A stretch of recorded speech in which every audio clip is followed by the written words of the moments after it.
In this section, we'll talk about the length of a space curve. Suppose that we have a space curve that is given by the vector equation, vector r of t, that is equal to the vector with components f of t, g of t, and h of t, where a is less or equal to t, less or equal to b, and therefore the parametric equations will be x equals to f of t, y equals to g of t, and z equals to h of t, where the derivatives of f of t, g of t, and h of t are continuous. Then we can evaluate the length of the space curve that is traversed exactly once as t increases from a up to b, to be equal to the integral from a up to b of the square root of the derivative of f of t to the square, plus the derivative of g of t to the square, plus the derivative of h of t to the square times dt. And since x is equal to f of t, y is equal to g of t, and z is equal to h of t, therefore the derivatives of x, y, and z will be equal to the derivatives of f, g, and h respectively. So we'll have that the length is equal to the integral from a up to b of the square root of dx over dt to the square plus dy over dt to the square plus dz over dt to the square times dt. So the length of a space curve is equal. Now we have this here, this space curve.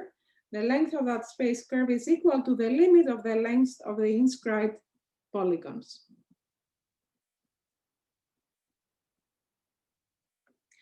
And we can write the length of a space curve in a more compact form. So that is equal to the integral from a up to b of the magnitude of the tangent vector times dt. So whenever we want to find the length of a space curve, we need to evaluate the magnitude of the tangent vector and take the integral of that. So let us see an example. We have the curve that is given by the vector equation r of t that is equal to 12 times t times the vector I plus 8 times t to the 3/2 times the vector j plus 3t to the square times the vector k, where 1 is less or equal to t less or equal to 4, and we're asked to find the length of that curve. So the first thing that we need to find is the tangent vector, vector r prime of t, that is equal to the vector with components, the derivative of 12t with respect to t, which is equal to 12 times the vector I, plus the derivative of 8 times t to the 3/2 with respect to t, which gives us 8 times 3/2 times t to the 3/2 minus 1, so t to the 1/2 times the vector j. And then we have derivative of 3t to the square with respect to t will give us a plus 6t times the vector k. So if we simplify here, we get 12 times the vector I plus 12 times the square root of t times the vector j plus 6t times the vector k. And from that, we need to find the magnitude of the tangent vector. So that magnitude will be equal to the square root of the x component to the square. So we have 12 to the square plus the y component to the square, 12 square root of t to the square, plus the z component to the square, so we have 6t to the square.